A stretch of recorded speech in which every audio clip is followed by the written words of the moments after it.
Hi, I'm Professor Green, and now we're going to be doing part 3 of 3 for chapter 1 in international business. So now we're going to be talking about the globalization debate, right? One of my favorites. I can see the author and I see eye to eye on many of these issues. And so we're going to try and together, the author and I are going to try and lay out for you what the critics are saying and give you some information so you can help make a decision. So is a more integrated and independent global economy good, right? Experts believe that globalization promotes greater prosperity in the global economy, more jobs, lower prices for goods and services. But others feel, right, that globalization is not beneficial. There were some anti-globalization protests, starting with 1999 in Seattle for the WTO. It turned violent, and then other protests have continuously occurred worldwide. And I remember when I taught a similar course last summer at Pepperdine, I had a student from Croatia, and he was saying that, all of his family members who work, on the coast of Croatia, in these small boutique hotels, are now being pushed out, and Hilton, Hyatt are taking over all the big hotels, and you're losing the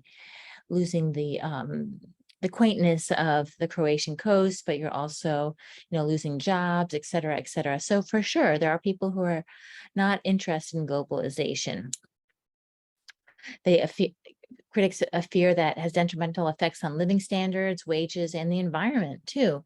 But as the author says, theory and evidence suggest that these fears are exaggerated. Let's get into some details as to what these fears are the detrimental effects.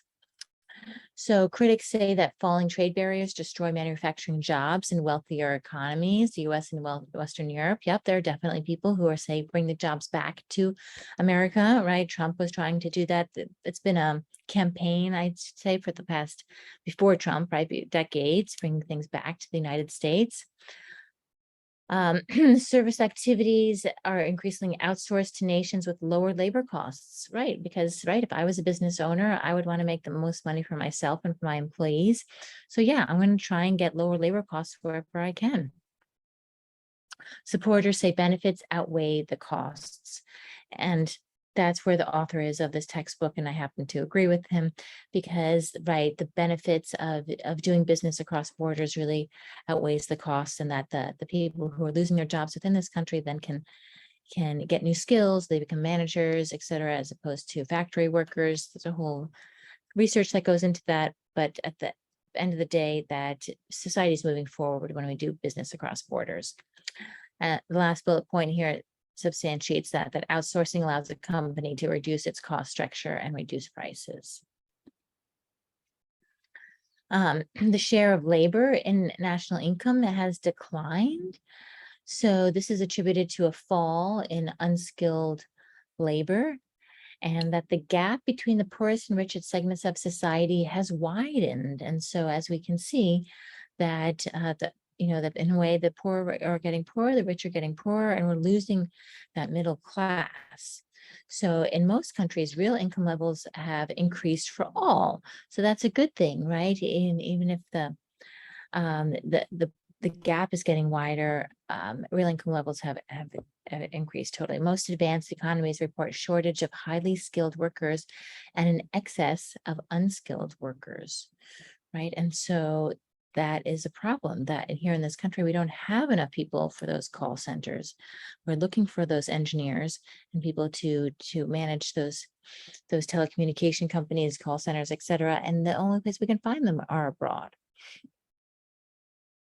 Critics argue that the lack of labor and environmental regulations in less developed countries attracts investment.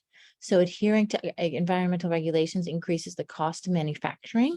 And so if you manufacture clothing here in the United States, especially in California, you have to adhere to certain carbon monoxide emissions, et cetera. But in China, you can kind of somehow get away with a lot more pollution in the air, potentially. That's changing for sure. A lot of organizations, H&M, Zara, Nike, et cetera, are really putting the spotlight on what they're doing to help or hurt the environment abroad.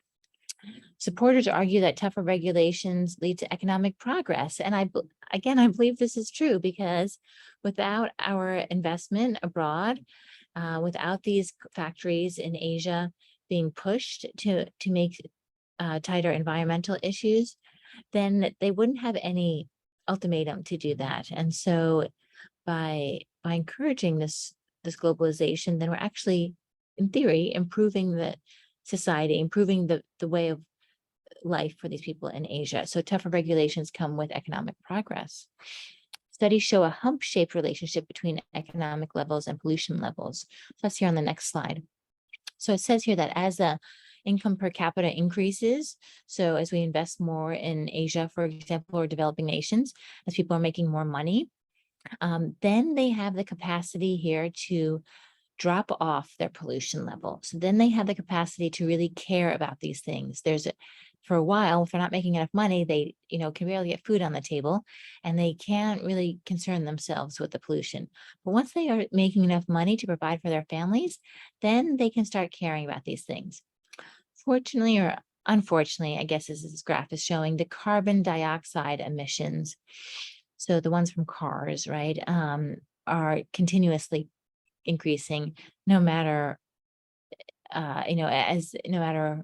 there's no hump, as the income per capita increases, right? So people are then getting their own cars, et cetera. But as for the other pollutants, that definitely will decrease as people are making more money. And I think that's a good thing. So critics, again, worry economic power is shifting away from national governments and towards supranational organizations such as the WTO, the European Union, and the UN. They believe that unelected bureaucrats impose policies and undermine sovereignty. You let me know, right? What do you think? Do you think that the WTO has a lot of power?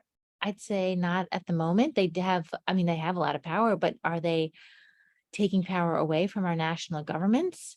I really have to question that, right? Yes, the WTO people are not elected, et cetera, but if they're really undermining our sovereignty, I really have to question that. Supporters say the power of these organizations is limited to what nation states collectively agree to grant. So they must be able to persuade member states to follow certain actions, and with the support of the members, right? The organizations have no power, right? That the WTO, the UN, et cetera, European Union are all made up of individual countries. And so the author of the text says that in order for those organizations to move forward, they still have to get the voting power from the individual states, right? So it's not like they're making decisions without the input of the individual states.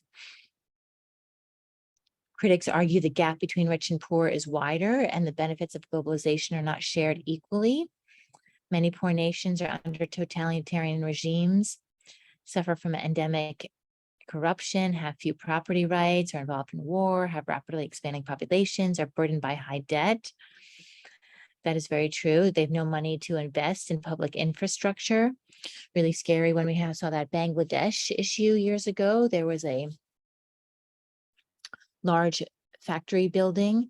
I think it was 8 or so stories. There was a fire, it collapsed. Hundreds of people, mostly females and children too, were killed because there was not enough infrastructure to support that building. And so, yes, for sure, there is an issue there that we need to make sure that these poor nations are being pulled up at the same time when we're investing in them. And so here we talk about their debt relief movements, right? Rich nations like the US offer debt relief for highly indebted poor countries. And they reduce import barriers from poor nations. So, right, so Bangladesh being one of those places, so reducing the barriers to import from those countries. So again, the author says that more developed countries are really trying to help the less developed in these efforts. Here we have percentage of the world's population living in poverty during 1981 to 2015. And as we said, right, globalization increased in 1960 and has heavily increased since 1980s when China came out of communism. And as you can see, poverty is decreasing, and there are two levels to to measure poverty. You can measure poverty as $1.90 a day. You can also measure poverty as $5.50 a day, right? Because some people classify poverty in different levels, but nonetheless, poverty is definitely decreasing here. So another piece of research pointing to the benefits of globalization. International business, right, is any firm that is engaged in international trade or investment. And this pretty much ends chapter 1. Managing international business differs from managing domestic business, right? I think so.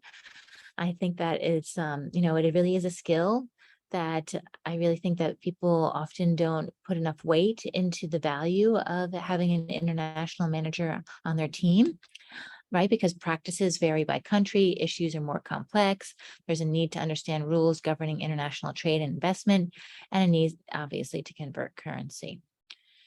And so that ends our chapter. In this chapter, we have understood what it meant by the term globalization, recognize the main drivers of globalization, describe the changing nature of the global economy, explain the main arguments in the debate over the impact of globalization. As we said, there are pros and cons, critics and people who say that it's a good thing.